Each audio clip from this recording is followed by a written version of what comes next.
What's up guys, I'm Suman from Phonestein. So the iPhone 11 definitely gave a lot of profits for Apple, and it was a really popular iPhone, or you could say a really popular smartphone. But in 2021, should you even consider buying an iPhone 11? So let's talk about that in this video, and by the end of this video, you'll have an idea of whether you should consider buying it or not. Now before starting this video, I am mainly addressing this video towards the Indian market, but most of the things are applicable, so it is going to be even useful if you're not from India.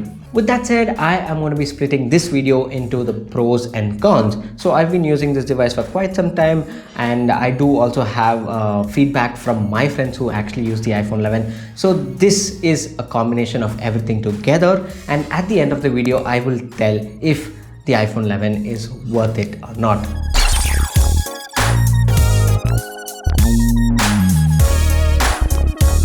So let's start with the pros of the iPhone 11. And the first obvious pro is definitely going to be the performance.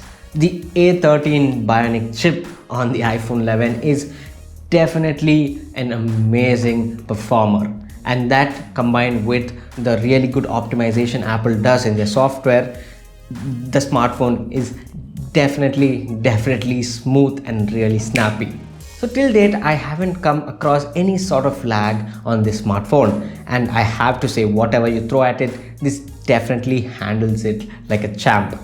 And I have to say, you will get this sort of performance for quite some time, because I have used an iPhone SE. Now, that was a old phone, but I still used it, and it performed really well for a long time. Even now it runs on iOS 14 and it can play certain games really well. So that's how good Apple optimizes their software along with their hardware, and this is proof for that. So in terms of performance, to be honest, you will not have to worry about anything.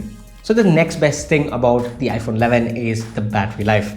Now, even though the battery size is small, like it is only a 3110 milliampere battery, the battery life itself is really good, and this is because of the optimization that Apple does with their iPhones.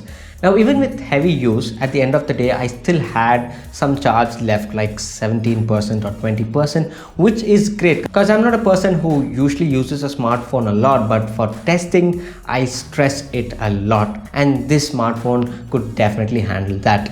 And even my friends who use these smartphones, like this is their primary device, they have also praised the battery life of the iPhone 11. Sometimes they are even able to use the iPhone for the next working day without any issues. Now, one thing is that the charging speeds are not that great, but I mean, Apple only provides a really slow charger, and it doesn't have any fancy 65-watt charging support or anything like that. So that should be kept in mind. But the good thing is that the battery life compensates for that, and I think I've really enjoyed the battery life that you get out of the iPhone 11, and you will also enjoy that. Next up, the camera. Now, iPhones have never had the best features, the most megapixels in their cameras, but they have always been a really good smartphone camera, and they've also been consistent for a very long time, and that is shown here. Now, the photos that come out of the iPhone 11 are definitely great. Now, I have to say, I have always been impressed by iPhone cameras.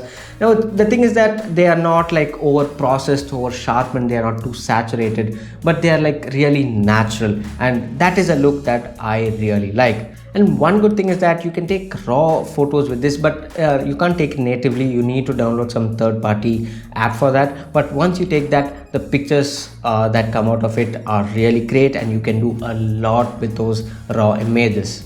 So overall, I'm not going to go into detail because there are many reviews for this, but I really enjoyed the camera, and the video quality is one of the best. You will definitely enjoy it. And till date, iPhones have never had any fancy, crazy features like other Android smartphones have, but this is definitely a consistent camera, and for a long period of time, this will remain the same.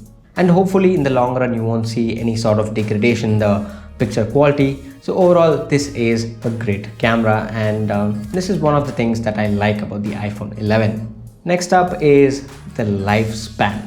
Now this is applicable to most iPhones that come out right now, or even like which have come out few years back, because the lifespan of iPhones have always been great, be it the hardware or the software support. Now yes, there have been certain moments where Apple slowed down their CPUs in order to save battery life, things like that, all types of things. But if you just skip across all that and talk about iPhones in general, they have a really long lifespan. Now if I'm not wrong, the iPhone SE came out in 2016. Yeah, I think 2016, but I still have it and it's still working with iOS 14 on it. So that's how good the lifespan of an iPhone is. Yes, it might not have in the long run the best features that come out then, but still, if you're someone who's planning to use your iPhone for a very long time, then this sure will not disappoint. And the A13 Bionic chip is definitely a really powerful processor, so even in the long run, I'm pretty sure it can be able to handle any app that you throw that comes out in the future. Fifth up is this is kind of not something like a particular feature or anything, but this is a general thing when it comes to iPhone, just like the lifespan, and that is the resale value.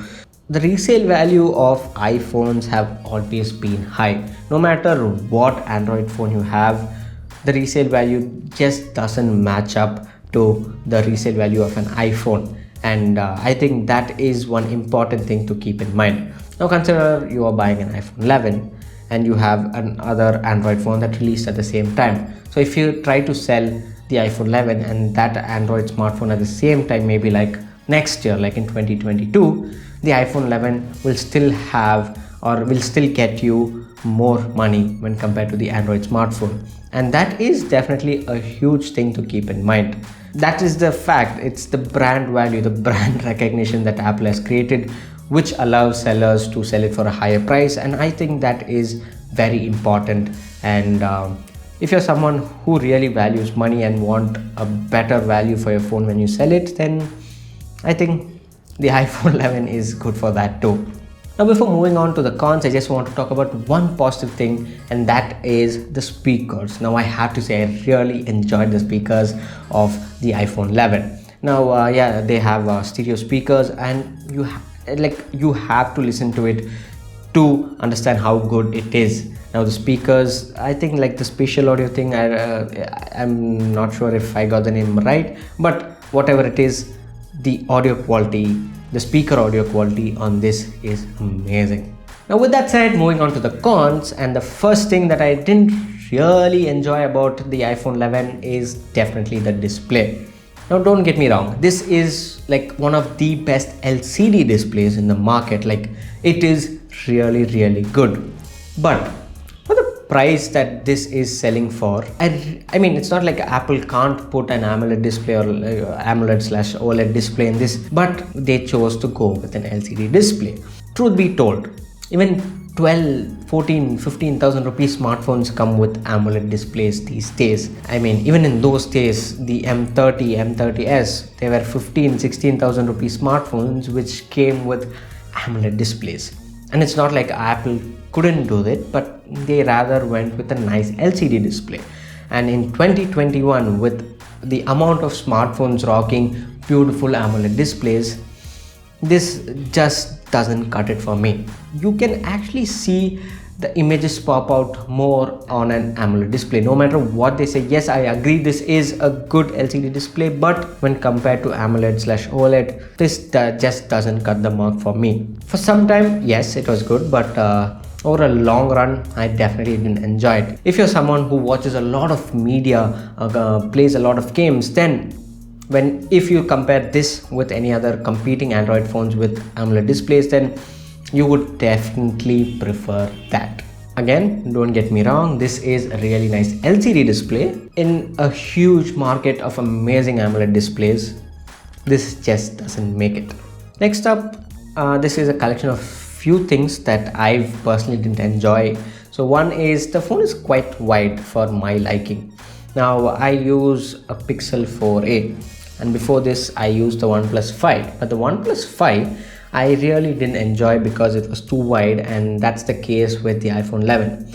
Now, height wise, it's fine, but it's kind of wide, which is definitely not comfortable to use. And since it has quite rounded corners, it definitely wasn't a pleasant experience for me personally. I don't know about others, but I definitely didn't enjoy it.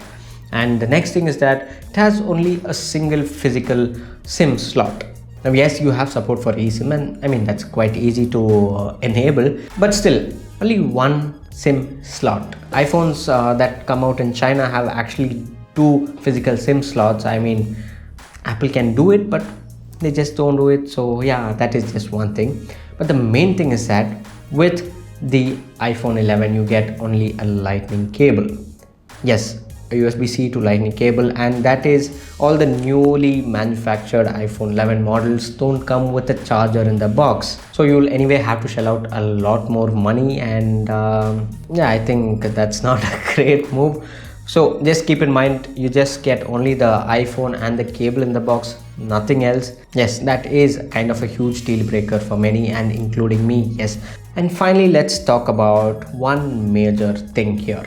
I'm not going to call it as a con, but rather a thing that is going to affect the buying decision of a user, and that is the price. And with the price, we'll move on to the conclusion.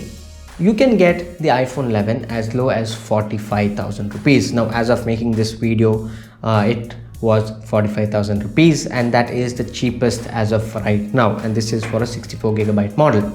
But for 45,000 rupees, if you ask me, like if it is worth it, it's kind of hard to answer, and it all comes down to the consumer.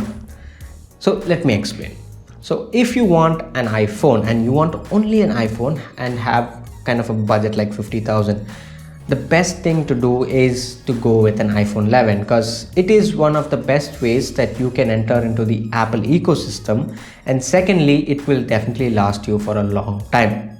Now, if you want to go for the iPhone 12, you can go, but it is really costly. Now, there's a difference of, like, if I'm not wrong, around 25,000 or something. So that is definitely a huge difference, and I would say it's not worth it, like spending so much. I mean, if you want, you can go buy it, but personally I would say no. So if you can't shell out so much money for an iPhone, and you definitely want a really nice performing one and kind of modern looking one, then over the iPhone SE I would definitely recommend this. But if you're someone who wants a smartphone, you don't care about whether it's iPhone or Samsung or OnePlus, or you don't care about the brand, nor do you care about whether it's Android or iOS, you don't care about that, but you want a smartphone that's performing well.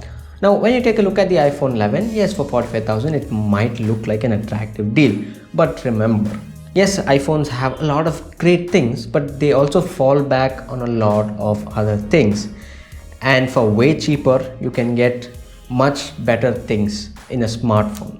And yes, I am talking about Android smartphones.